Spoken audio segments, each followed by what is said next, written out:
Olá, meus irmãos, tudo bem? Espero que esteja tudo bem com você, com a sua família. Espero que vocês estejam todos guardados, abençoados pelo Senhor Jesus. Eu estou aqui mais uma vez para mais um episódio do Movimento Ser Igreja. Eu quero compartilhar com os irmãos agora sobre Colossenses 1, do 24 ao 29. Quando o apóstolo Paulo ele fala sobre a questão de como ele estava encarando o desafio de ser um servo, um ministro, um enviado de Deus para compartilhar o evangelho, enfrentando as intempéries, as dificuldades que a vida lhe proporcionava. O fato de Paulo estar cerceado de sua liberdade, estar preso, quando ele escreve a carta aos Filipenses, ele está preso, ele recebe, se vocês lerem os versículos anteriores, a notícia de Epáfras, um fiel ministro, o pastor da igreja de Colossos, muito provavelmente, a notícia de como os irmãos estavam bem, mas que estava adentrando dentro da seara do Senhor vã filosofias, como Paulo mesmo costumava dizer, e essas filosofias, algo misturado ao misticismo, a um sincretismo religioso, que dizia até mesmo que a pessoa de Jesus não era o suprassumo necessário para se ter realmente a salvação, a eternidade. E por isso que Paulo enfatiza tanto a doutrina de Cristo, a cristologia na Epístola aos Colossenses, falando sobre a primazia de Jesus, sobre a superioridade de Jesus, sobre todas as coisas estarem sobre a autoridade de Jesus. Então Paulo fala sobre isso, querendo combater essa ideia sincrética, essa ideia, essa filosofia que estava querendo adentrar ali a seara do Senhor, porque ele sabe que é a sua causa. É ele que deve doutrinar, ensinar os irmãos sobre a palavra do Senhor. Desses versos, o Paulo fala um pouco sobre como ele encarava esse desafio. Dr. Shedd, no seu comentário, ele chama de As Epístolas da Prisão, ele fala sobre essa questão e ele, meus amados irmãos, tem uma percepção tremenda sobre isso. No verso 24, o apóstolo Paulo diz assim: agora me alegro dos meus sofrimentos por vocês e preencho o que resta das aflições de Cristo na minha carne a favor do seu corpo, que é a igreja. Paulo se alegra no sofrimento, é um ministério de alegre sofrimento, de modo que o sofrimento que Paulo passa por estar preso, cerceado e com isso está limitado em todos os sentidos, não faz ter o entendimento de que ele deve esmorecer, que ele deve entregar os pontos, que ele deve se dar por cabisbaixo, que ele deve de alguma forma murmurar ou viver esse atenuante de uma forma mais exacerbada. Muito pelo contrário, o apóstolo Paulo tem a percepção de que o sofrimento que ele está passando deve ser encarado como uma alegria por causa da questão de Jesus, nosso Senhor. Jesus nos advertiu que se odiaram a ele, também odiariam a nós. Esse sofrimento é um sofrimento ilustre, é um sofrimento, abençoador, é um sofrimento que nos faz ter ligação com Jesus, e isso é tremendo. Paulo está falando exatamente isso. Ele não está falando de um sofrimento que é causado por alguma ação nossa, por algum erro nosso, por alguma coisa que deixou de fazer ou por algum mal que está sendo retribuído contra. Muito pelo contrário, ele está dizendo que ele está sofrendo pelo nome de Jesus, e isso trazia alegria. Quando nós somos fiéis ao Senhor e sofremos alguma perseguição, alguma calúnia, algo semelhante, nós devemos nos alegrar, porque Jesus nos ensinou que quando vos perseguirem e vos injuriarem, falando toda sorte de malícia ou maldade contra vocês, alegrem-se, porque grande é o vosso galardão no reino dos céus, disse Jesus em Mateus capítulo de número 5, no Sermão do Monte. Paulo está falando sobre esse sofrimento. Dr. Shedd aponta um segundo ministério, o ministério do serviço, de diaconia. No verso 25, Paulo fala assim: da qual me tornei ministro de acordo com a dispensação da parte de Deus, que me foi confiada a favor de vocês, para dar pleno cumprimento à palavra de Deus. O apóstolo Paulo fala que ele foi chamado para ser servo. Servo não só do Senhor, mas também da igreja.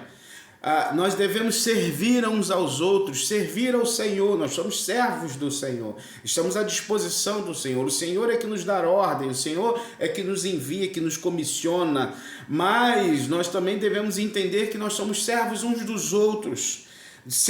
O nosso serviço deve ser diaconal, deve se estender ao lado. O Paulo usa uma expressão oikonomia, quando aqui é traduzida por dispensação. É a ideia do mordomo. Paulo diz que ele foi chamado para ser mordomo.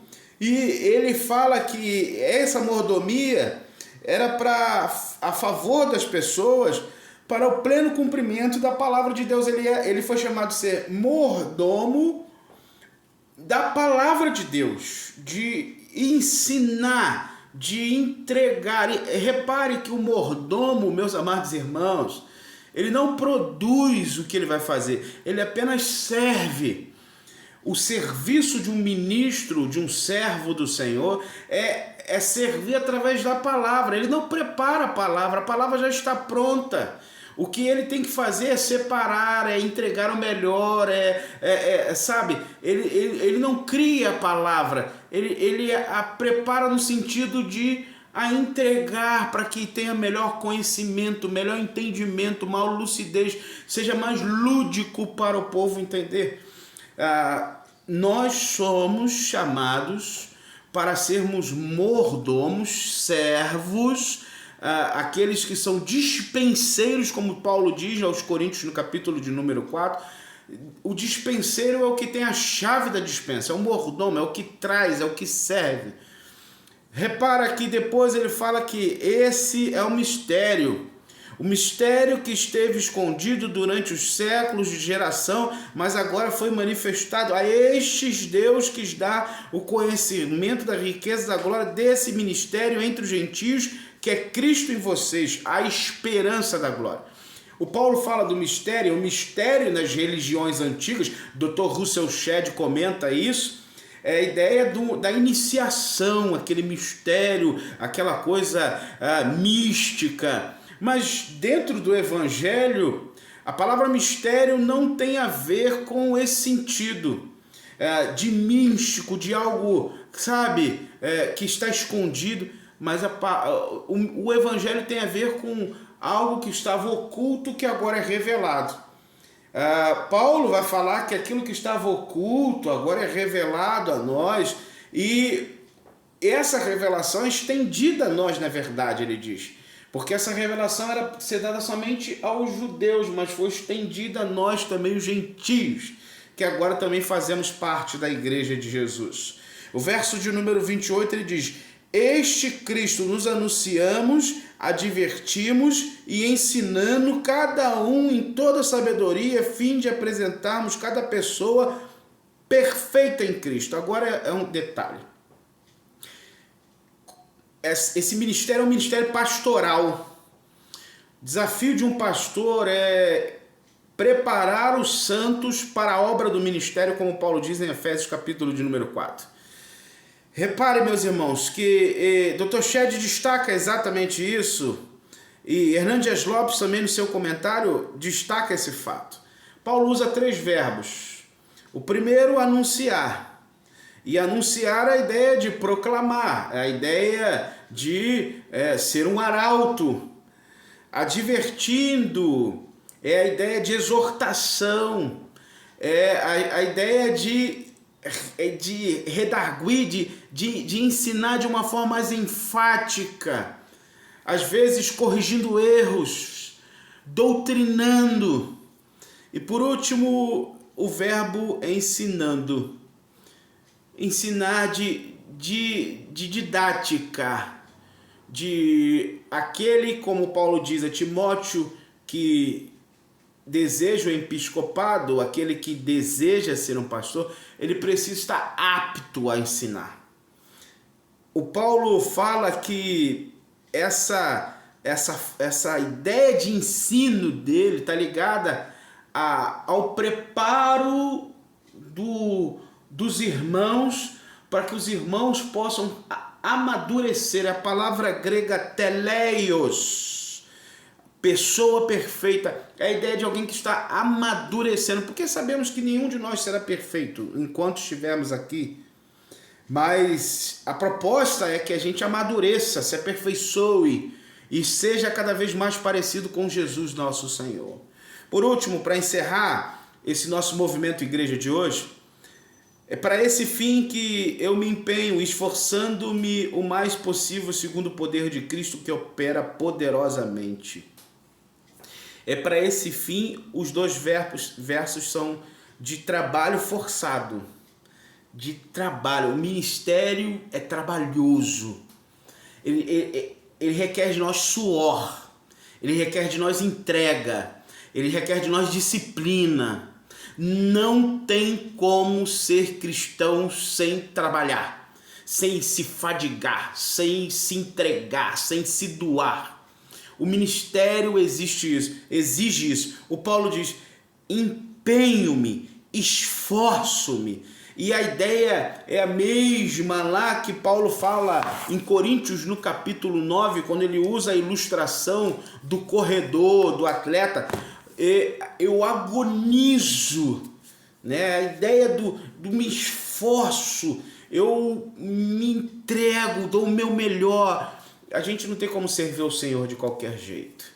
Entenda, meus amados irmãos, que nós podemos estar, pelo nome de Jesus, passando sofrimento, dificuldades, provações, perseguições, mas mesmo em detrimento a isso, eu uso as palavras de Paulo aos Filipenses, que também escreveu a carta ainda quando estava preso nesse mesmo tempo. Alegrai-vos comigo, alegrai-vos outra vez vos digo, regozijem-se no Senhor, a despeito de qualquer circunstância, de qualquer dor, de qualquer momento, o Senhor é a nossa alegria. O Senhor é a nossa alegria. Nossa alegria não está vinculada a circunstâncias, a momentos, a situações de vida, mas nossa alegria está no Senhor. Segundo, nós somos chamados, meus amados irmãos, a sermos servos, a sermos mordomos. Então, administre bem, sirva bem, dê o seu melhor, ensine o melhor, pregue o melhor, faça o seu melhor. E por último, entendendo que esse ministério que recebemos do Senhor é trabalhoso, a gente precisa se dedicar, a gente precisa dar o nosso melhor, a gente precisa se disciplinar, a gente precisa entender e ser como Paulo, que diz aos Coríntios no capítulo 9, esmurro o meu corpo, eu me disciplino, eu me forço para poder ser o melhor. Deus abençoe você e que eu e você possamos ser o melhor ministro de Deus, porque eu não somente sou ministro porque sou pastor. A Bíblia diz que todos nós somos ministros da parte de Deus e temos um principal ministério, que a Bíblia diz. Jesus e o apóstolo Paulo nos salienta isso, dizendo que nós somos chamados para o ministério da reconciliação, dizendo que Deus estava em Cristo reconciliando consigo o mundo, e nós somos chamados para sermos anunciantes dessa mensagem, que Jesus reconcilia Deus com a humanidade e que o homem precisa se voltar para Jesus para se encontrar com Deus. Deus abençoe você, até o próximo vídeo, que a graça de Jesus seja com todos. Até mais.